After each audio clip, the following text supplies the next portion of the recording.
صباحكم الله بالخير مشاهدينا الكرام. اليوم في هذا التقرير راح ناخذ عن اهتمام بالطيور النادرة وكيفية تربيتها، وفي مثل هذه الأمور هناك احتياجات خاصة لهم. اليوم راح نتعرف عليها إن شاء الله مع هاوي الطيور النادرة والناطقة أسامة منقرني. صباحك الله بالخير. الله يحييك ويصبحك بمثله وحياك الله ونتشرف فيك في بيتنا. طبعا أنا شفت هني ما شاء الله المكان أول شيء سعي وجميل ويحتوي على طيور عديدة، يعني المكاو، الكاسكو، يمكن احنا شفنا طيور نادرة موجودة هني. ابو محمد انا بدخل معاك سيده، ما شاء الله شفت الوان وشفت يعني يمكن انواع كثيره وفصائل كثيره يعني هني موجوده. ابي تعرف المشاهد عن هذا المكان وشنو يحتوي فيه. بداية بسم الله الرحمن الرحيم، تبارك الرحمن. احنا في هذا المكان مثل ما شفت اكو كم ونوع. اي الكم ما شاء الله عدد كبير، صح، قاعد اتكلم ما يتجاوز ال 50 مكاو ما شاء الله تبارك الرحمن. والنوع انا وايد حريص على اقتناء المميز من فئة المكاو. نعم. وايضا حريص جدا في قضية انتاج ايضا المميز من هذه الفئة. الان انا املك مجموعة ما شاء الله من نوادر المكاو ومن المميز من المكاو، وهذه يمكن ثقافة جديدة او معلومة جديدة على المشاهد.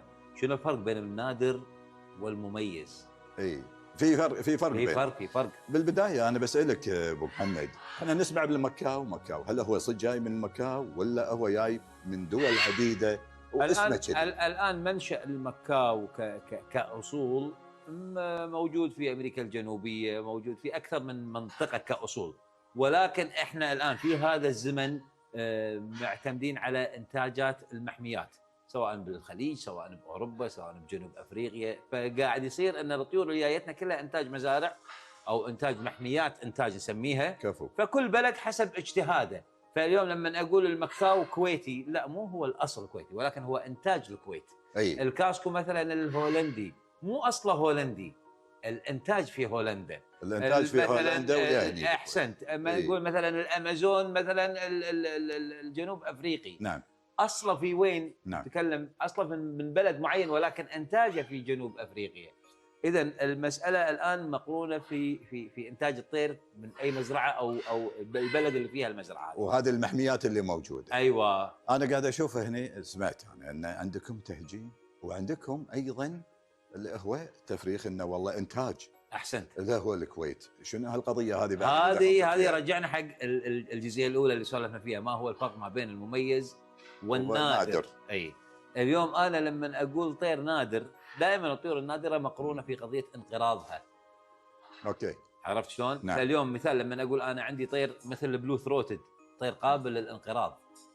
اليوم لما انا اقول عندي طير مثل البفون، نعم، طير قابل للانقراض. اليوم لما اقول انا عندي طير مثل السكارلت، هذه الطيور كلها قابله للانقراض. لو اي واحد يسوي سيرش الحين اللي قاعد يتبع الاسامي اللي انا قاعد اقولها راح يعلم بين قوسين ان هذه الطيور قابله للانقراض. فاليوم لما انا انتج مثل هذه الطيور، هذه بحد ذاتها بصمه ايجابيه بالنسبه لي، واسم على قولتهم نفتخر فيه على مستوى. ما شاء الله. عرفت شلون؟ هذه المساله الثانيه ان هي حق المميز. لما اجي اتكلم عن الهجين ابحث عن الطائر المميز باللون. نعم. كل ما اتجهنا الى لون غريب مو موجود في الطبيعه، هني ياخذ تميز. مثل الطير مثلا اللي موجود هذا قدامي حاليا، هذا انتاجنا هني، انتاج الكويت تبارك الرحمن، كواكرو مكاو. هذا هجين جيل ثاني تبارك الرحمن، قاعد تشوف اللهم صل على محمد وال محمد، لونه تبارك الرحمن استثنائي. يعني هو الحين من طيرين مختلفين، من فصيلتين. احسنت.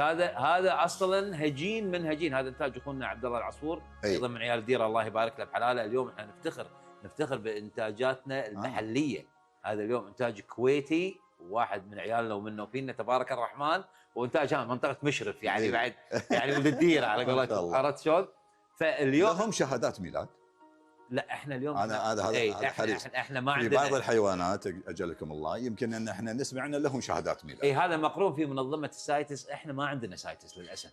زين. ولكن احنا كهواة اليوم قاعد نوثق انتاجاتنا من خلال التصوير، من خلال الاعلان، من خلال الاخذ والعطاء. اليوم وجود مثل تلفزيون الكويت قاعد يدعمنا اعلاميا ان نوثق انتاجاتنا ونوصل رسالتنا. نعم. عرفت شلون؟ احنا قاعدين نشوف في مثل هذه الامور.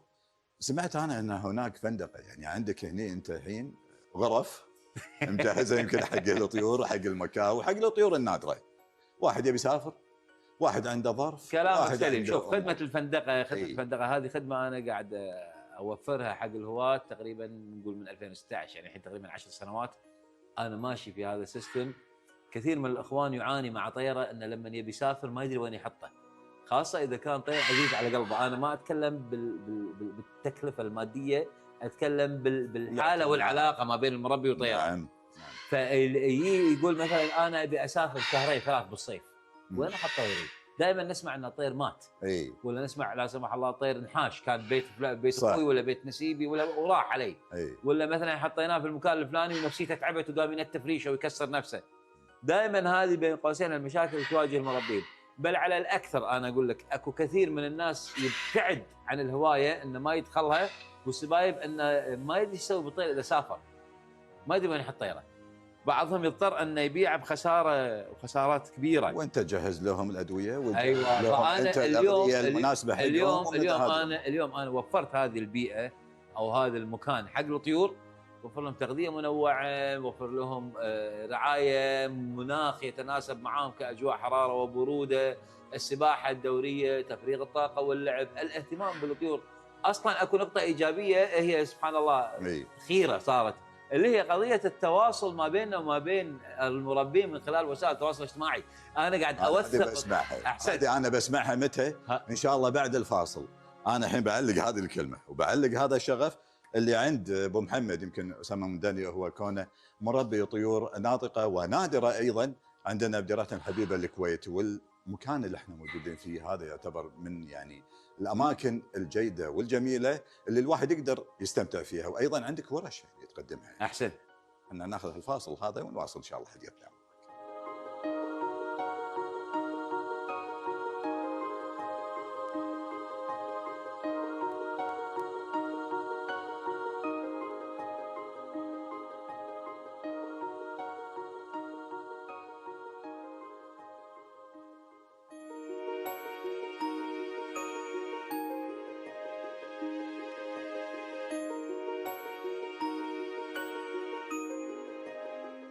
تكلمت لي عن السوشيال ميديا وتصير علاقه. اي اقول لك النقطه الايجابيه في موضوع السوشيال ميديا شنو؟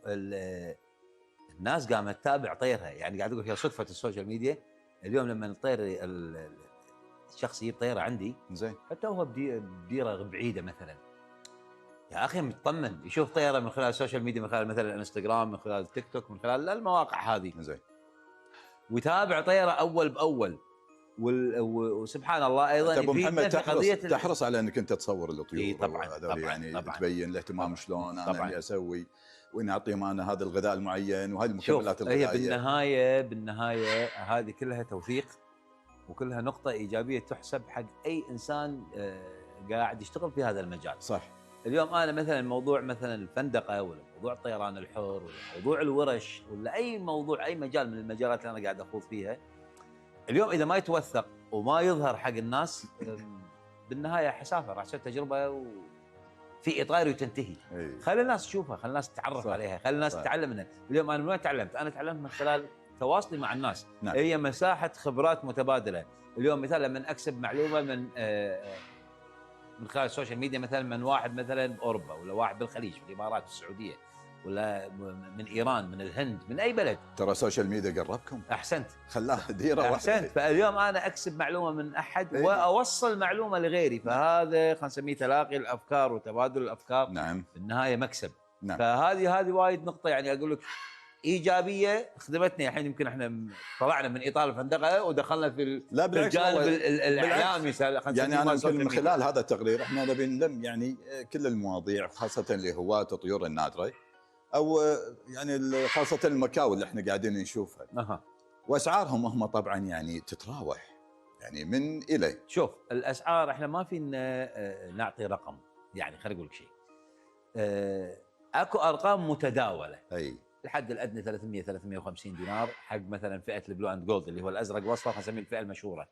ودائما انا احب اوثق هالكلمه، هذا طير اللي انا احبه، ارخص طير. اي. وتبدي تصعد الاسعار. الان شنو ميزان الاسعار؟ ميزان الاسعار مقارنه بالمربي. يعني اليوم انا لما اجي اقول لك انا عندي طير مثلا في البيت موجود اليوم قيمته 5000 دينار. نعم. اليوم ليش هذا ب 5000؟ اكو معطيات معينه توصل حق هذا الرقم. اكو طير ثاني قيمته مثلا 3000. اي زين هذا ابو 3000 شنو يفرق عن ابو 5000؟ نعم. اكو معطيه رقم 1 رقم 2 رقم 3 مقرونه بهذا ومو مقرونه بهذا، فتنزل وتصعد. عرفت شلون؟ نعم. ندره الطير. وحتى التهجين. احسنت، هذا اقصده بالتهجين. ندره الطير تعطيني جاب بالاسعار. واكو جزئيه ثانيه في قضيه توافر الطير. اليوم مثال هذا الطير مثلا موجود منه طير ولا طيرين في الكويت. نعم. طبيعي راح يكون سعره وايد غالي. ولكن خلينا نقول مثل ما صار احد الاصناف بالكويت تبارك الرحمن، المنتجين ابدعوا فيه.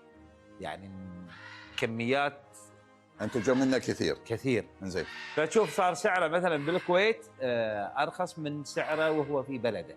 ما شاء الله. اي يعني اتكلم عن فئه مثلا مشهوره يعني بالفئه الامانه اللي هي الهارل كوين، اللي هو الهجين ما بين البلو اند جولد والجرين وينجز، اللي هو الاحمر اللي جناحه اخضر. هذا لا مو بس بالكويت تروح بالامارات، في السعوديه، في الخليج، راح تشوف ان هذا طير لان سهل الانتاج وصار كثره تداوله موجوده في الخليج. فاليوم تشوف ان هذا الطير مثلا بالكويت احنا عندنا سعره كطير ننتجه احنا قاعد ينباع اغلى من ارخص من دول المستورد يعني. ومن المستورد نفسه. احسنت، فهذا هو الطبيعي. يمكن خلال جولتنا معك قلت ان انا اقدم ورش. شنو قصه الورش هذه؟ الورش هذه سلمك الله ورش تعليميه حق الجيل القادم. هي بالنهايه قلت لك احنا موضوعنا رصيد خبرات. ممتاز.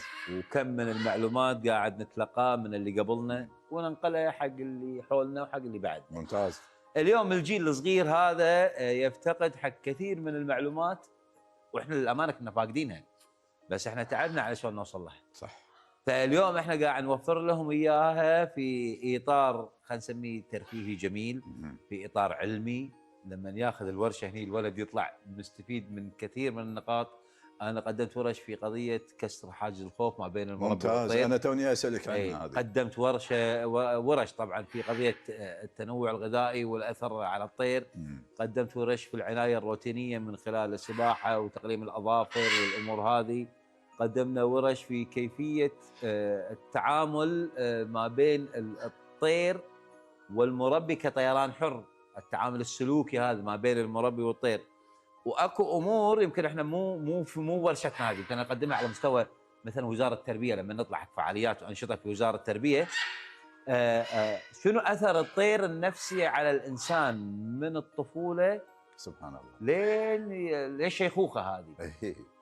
شنو شنو شنو شنو دور الطير في نفسيه الانسان؟ شنو دور الطير في تطوير ثقافه الانسان؟ سبحان الله. شنو دور الطير؟ يعني يمكن اعطيك على عجاله، خلينا ناخذ منك 40 ثانيه. اليوم انا اذا كان عندي ولد عمره 3 سنين شنو يستفيد من هذا الطير؟ نعم. اذا حطيته مع الطير من هذا العمر انا ضمنت ان الولد اذا صار عمره 7 8 سنوات ما يكون في رهبه وخوف، خلاص ما يهاب تاقلم مع هذا الطير. هذا واحد. اثنين، لما يصير الولد عمره 8 الى 10 سنين زين، بدال لا نعاني الازمه العظمى اللي الحين عيالنا كلها بالايباد، عيالنا كلها بالايفون، عيالنا كلها ورا السوشيال ميديا، عنده شيء حيوي في البيت يحركه. نعم. يتعامل معاي، يلعب معاي، يحفظ كلمتين كذا. ناهيك عن مساله ثانيه، تعليم الولد المسؤوليه. دائما احنا نقول عيالنا ما يتحملون مسؤوليه. نعم. بس اليوم لما الولد يقوم وقتنا الحالي احسنت يعني صاير احنا اليوم ولدك لما يقوم الساعه 7 الصبح علشان يكون شايل هم انه بيوكل طيره ولا بشربه. لما يفكر ان انا لازم الساعه 3 العصر اطلع هذا الطير اغير جوه ويلعب. يفهم ان الساعه 8 بالليل لازم اروح اطفي عليه الليل عشان الطير ينام. سبحان الله. هذه جزء يعني من تحمل المسؤوليه بهالعمر يا ابو محمد. يعني هذا تصير علاقه ما بينه وبين الانسان وبين الطير. أحسنت. خاصه في مثل هذه المواضيع. احسنت. انا يمكن باخذك يمكن انا على عجاله بهذه اللفه بهالمكان هذا الجميل، وانا والله صراحه مستمتع. معلومات جدا انا كبيره قاعد استفيد منها، خاصه يعني معاك حبيبي. وانا سعيد كذلك بهذا الموضوع. قاعد اشوف انا الحين انت حاط لنا خضروات، فواكه ومعكرونه. ايش قصتهم هذولي؟ هذول يسلمك الله. شوف احنا ما راح ناكلهم. لا احنا يسلمك الله متعودين على التنوع الغذائي. يمكن انا مع كادر الاعداد كنا قاعد نسولف ونمر بالمكان نضبط الموضوع هذا، عرجوا على الموضوع وقالوا لي لا لازم تحط لنا هالشيء. ممتاز. وان شاء الله راح نسوي لكم الخلطه مالت التغذيه هذه خلطه الفواكه والخضروات اللي انا اقدمها حق الطيور. اليوم الطير يحتاج مجموعه امور بالتغذيه. الطير يحتاج دهون، الطير يحتاج قول معي نشويات، كربوهيدرات. الطير يحتاج حق المعادن والاملاح والفيتامينات والسكريات والامور هذه. فاليوم انا لما حال الانسان، حال الغذاء اللي احنا اليوم انا لما اجي اقدم تنوع غذائي لازم احافظ على هذه الجزئيات.